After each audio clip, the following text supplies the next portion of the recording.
everyone. Welcome to another episode of Campus Conversations, a podcast that's all about MDC Padron Campus. My name is Oscar Loinaz, and I am proud to be the host of this series.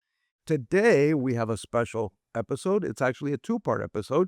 We're going to be talking to Dr. Muñiz, who is our Dean of Faculty here at the Padron Campus, and we're going to follow it up with one of our fantastic professors and a group of students that will be doing an experiment, and that's what we're here in the lab. So welcome, enjoy. If you're not watching but you're listening, I would try to describe the lab, but just imagine a very scientific environment. This is where we're at today. And Dr. Muñiz, tell us a little bit about yourself. Hi, Dr. Lernas. Thank you. Thank you for having me on. So, my name is Helen Muñiz, and I am the Dean of Faculty here at the Padron Campus. What is the Dean of Faculty? Oh, what is the Dean of Faculty? I would say a jack of all trades. You kind of have to know a little bit about every discipline, although you should have mastery in a few because you're oftentimes asked to lead like a discipline college-wide. So I, for example, lead the social sciences discipline. My background is in social sciences.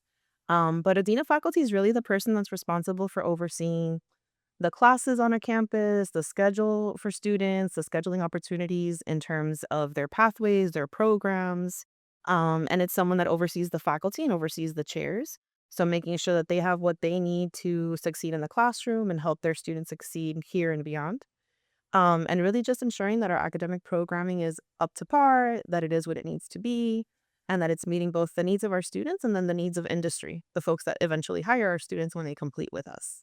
And we're talking, of course, on this podcast about Padron Campus, but Yes. every campus has a Dean of Faculty, right? Yeah, every campus has a dean of faculty. We also have deans of schools, which are folks that focus on our workforce programs. So we have a dean of a school of education, which gets to reside here at our campus with us. And then we have And if you want to check out the Yes. podcast, we did it a couple of months ago, so feel free to do that. Great plug. Yeah. So we also have deans of like the School of Business, the School of Engineering and Technology. So typically for fields that are a little bit more niche and more specialized and have a lot more a industry focused responses that they require in terms of keeping curriculum updated. And then the deans of faculty are the folks that are on campus. So on campus, making sure that students have what they need and that our faculty have what they need. So how long have you been here at the Padron Campus? I will make 2 years at the Padron campus in April. So my Padron anniversary is coming up. Congratulations. Thank you. But you've been at Miami-Dade much longer than that, right? Yeah, so actually April is also my MDC-versary. So I'll have been at the college for 12 years. Wonderful. Yes. More than a decade. Well, what I've enjoyed while doing this podcast is that there's so many people that have been here for a long time, have experienced many different positions. We've also had students that then came back as employees. And and some employees are actually now students as well. So Yes. it's this whole life cycle that we have here. So what other things are you doing as a dean of faculty currently at the moment? What projects are exciting right now for you? So I have always exciting projects going on, but right now in particular, I have a few that I want to share. So one is that I'm the co-chair for our college-wide Ad Astra project. So our Ad Astra project it's a scheduling project. It's very operational in nature. So it's a software platform that we're implementing here at the school to help us create better schedules that meet the needs of our students, that meet the number of seats we need on the campus. So when you think about the volume of our school, right? We run about 10 or 12,000 sections a semester across all of our campuses. So that's a lot of things to take a look at, a lot of variables to consider. So this project is meant to help us look at that with an AI lens. So it's an AI predictive scheduling software. So that's a year-long implementation. I'm super excited about it. We're still like right in the middle of it. And then that goes along with another big project that I'm part of, which is multi-term enrollment. Multi-term enrollment is one of our current initiatives that's also college-wide. And it's an opportunity that is going to provide our students the ability to register for multiple semesters at a time. So when they get here and they're ready to register for fall, they're actually going to be able to register for fall, spring, and summer. That's wonderful. So that's great because then it really helps students to sort of plan out their year. It helps faculty too with planning out their courses and what they're going to be teaching. And it really just kind of gives everyone an opportunity to see further ahead, beyond the typical horizon that we're used to. And it also lets us plan better as an institution for what we're going to need, how we're going to serve students.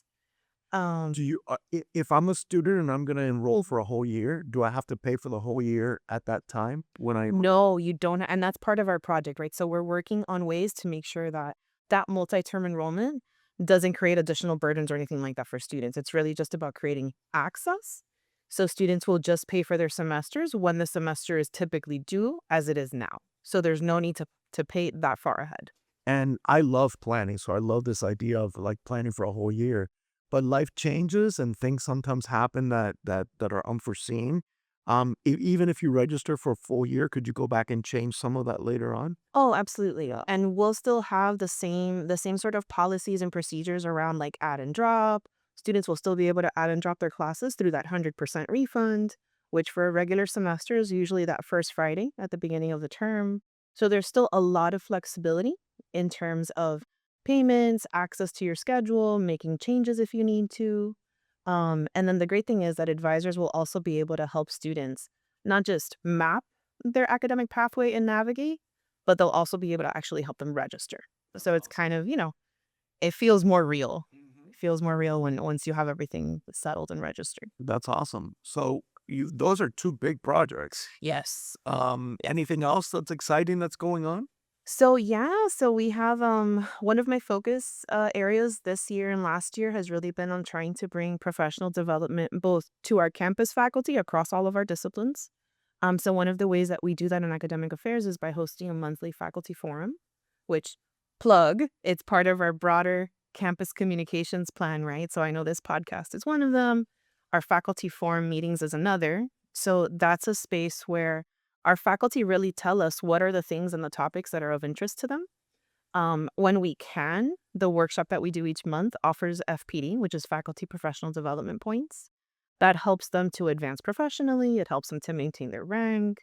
And we really solicit their input. Like, what are the things you want to learn about? What are emerging issues that you want to kind of talk through as a group, and that we could help kind of bring in speakers to help kind of process those. Sometimes, a lot of the times, we have faculty that themselves are experts. So they get to lend their expertise to their peers. Most recently, for example, we had a panel of our previous endowed teaching chairs. So Dr. Tiwakira, Professor Figueras, and Dr. Billionaire, they all came together and provided our faculty who are interested in becoming an endowed teaching chair, which is kind of like a scholarship for Mhm. faculty. They came together and gave tips and tricks on how to successfully submit a portfolio. And they, of course, they were so nice. They offered generously to meet with different faculty if they wanted to have like a portfolio review session. So it really gives us an opportunity as a campus, as an academic community to come together and kind of work through some of our, our usual day-to-day things. That's awesome. And I think it's always wonderful for folks to come together and engage in professional development opportunities and kind of learn from each other as well. So Absolutely. One of my other exciting projects, it's not a Padron project, but it is helpful to some of our Padron faculty, is that I've worked with Pat Nellis and CIOL over the last year to create a faculty fellowship for our social sciences faculty who teach history and political science. And it's a fellowship where they get to experience graduate seminars in teaching from primary sources. So that's helpful because our faculty have to really help our students understand better the founding documents of our country and things like that. So it helps them with FCLE prep, and helps them to better prepare students to tackle that test and pass it the first time. that's awesome. So you're doing a lot. I don't know when you sleep, but you're one busy bee. But thank you for making time for us to join the podcast. We have run out of time, unfortunately, but we could always have you back. Yeah, happy to. But for those of you that are watching or listening, join us for part 2 of this episode where we're going to be with Professor Claiborne, who is going to be doing some of his mad scientist things here in the lab that we're always very excited about. So join us next time, and thank you so much for everything, and thank you so much, Dr. Muñiz, for joining us. That's what it is. Have a wonderful day.